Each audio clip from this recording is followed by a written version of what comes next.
Hello, my name is Justin McAulay, And I'm Simon Shipway. and we would be comparing macOS Siri with Windows 10. Siri and Cortana, two different AIs but have a lot of similarities. One's for Windows 10 and one's for Apple. Apple uses Siri and Windows 10 uses Cortana. They both help consumers with finding certain files on their computer. They will also search the web for you. You can also configure them to know your birthday and a lot of other personal information that could be classified as privacy issues. So let's jump straight into it. A cool way to figure out how to get Siri is first to go over to the top left of the Apple bar. It should be up here, and you scroll all the way over until you get to here. Hello, Siri. Hello there, Simon. And you can click this button to get more information. But what we're going to do is go down to the other way on how to get Siri. So first, let me close Siri. And go down to the Siri down here. If you don't have that either, I can show you how to get it later. But what you want to do is click on that. And Siri will come up here and start listening to whatever you're saying. Hello, Siri. This is me, Simon Shipway. How to get Siri is first go to the System Preferences by clicking here. Or you can go over down to System Preferences in your settings, as mine's right here. And once System Preferences loads, you want to go down to Siri down here, if it's enabled in your version of Mac, and just press Enable. It's really that simple, and you can get all change the subject and all that, So yeah, pretty straightforward. And another big feature for Mac OS and Windows is the multitasking. The reason why there's multitasking is because people need to get to other apps as quickly as possible. Fingers to get up like this to get all your applications here, and they're all categorized by like which apps open. So if I open up another app, it'll be categorized by Skype. So if I had another Finder window open, it'll be over here. More desktops, so you can do more like up to as many as you want, and you can delete them as quickly as possible. And you can scroll through all of them. As you can see, I just swipe it with 4 fingers, and I can swipe through them pretty easily. So you want to like drag a desktop into that folder, all you have to do is just drag 4 fingers over and go into multitasking mode, drag it over to that desktop, right there, and now you go back to desktop 1, there'll be nothing here, so you can do that, swipe over, it'll be there, be here, and you go full desktop. And if you go full screen, it adds an extra desktop. So we go back into here, it says Google Chrome is separate on desktop. So you can actually do that as well. Sadly, there is no application that will let you drag applications side to side, so you have to manually focus it. So if I open up a Finder, or line it to what size you want it, compared to Windows 10. You have to arrange it yourself, or you have to go line it up like this, and hold down Option, and see if this thing will change here, the plus. Click that, and it'll automatically line to that size. It doesn't really do it that well, as you can see, but otherwise it's the best way you can get for it. So that's how I can get multitasking here. And there's also a little trick that you can get through all your applications. Like, you know when you press Windows, how you're down here? I'll show you right now what it looks like. Just hold down 5 fingers, pinch in, or you click on the launch pad, and you'll get all your applications here. And yes, that is Minecraft. Now let's get to you, Justin. Windows 10 has very different capabilities, especially multitasking. If you're someone with a busy life, working at a job or working at college, you will need multitasking. Either that or you have one subject, which is fine. But if you're a very busy person, multitasking is very good and implemented in Windows 10.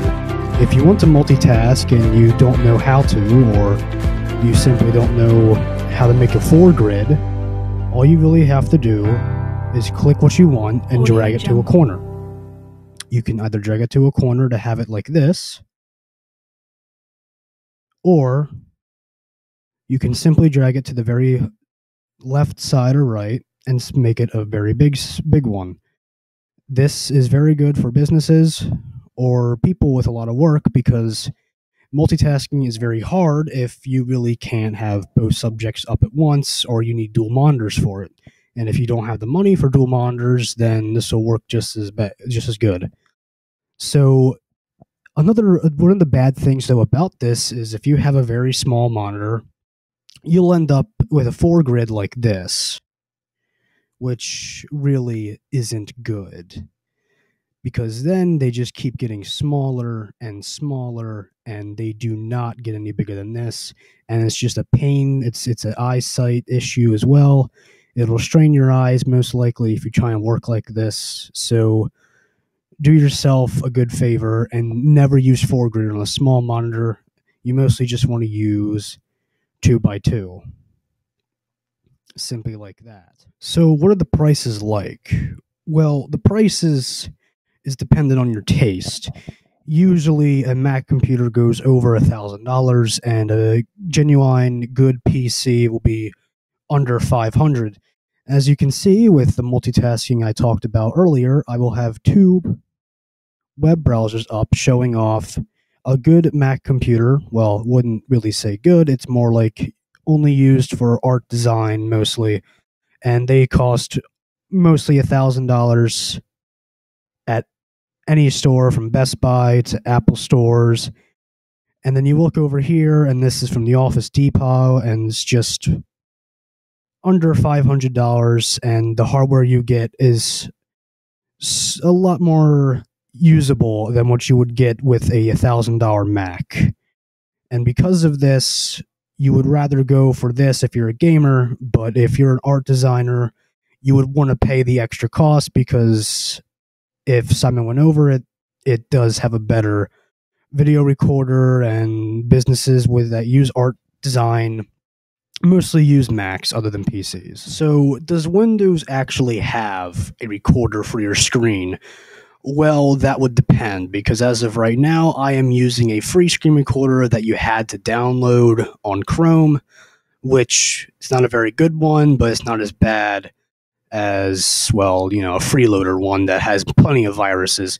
Right now, Windows 10 just came out with, or had out, a Xbox screen recorder, which is mostly used for gamers on Xbox, of course, because, they always want to record their MLG no scopes, which is, them. But if you press the Windows key and G, you should see this. This is the screen recorder. It's mostly used for recording games, and that's pretty much it. But you can go to the settings, and you can record the game background just for the audio, or if you really want it to, you can just say, hey, this is actually a game. That my background is a game. This is what I play. I look at solitaire all day. So not very well made, but it at least is something. It's pre-installed, but not that well. Doesn't have any editing software either, so you have to separately download that. So that's pretty much the only thing Windows 10 has going for a recorder in general. And editor, which isn't any editor at all. Now, Apple uses a lot of third-party screen recorders on their App Store. That also means that there is also a screen recorder built into the Mac itself. You just need to go to QuickTime Player and choose New Screen Recording. This was a podcast comparing Microsoft Windows 10 to Mac OS Syria, and we hope you enjoyed. Yep. You're finished. Was it finished?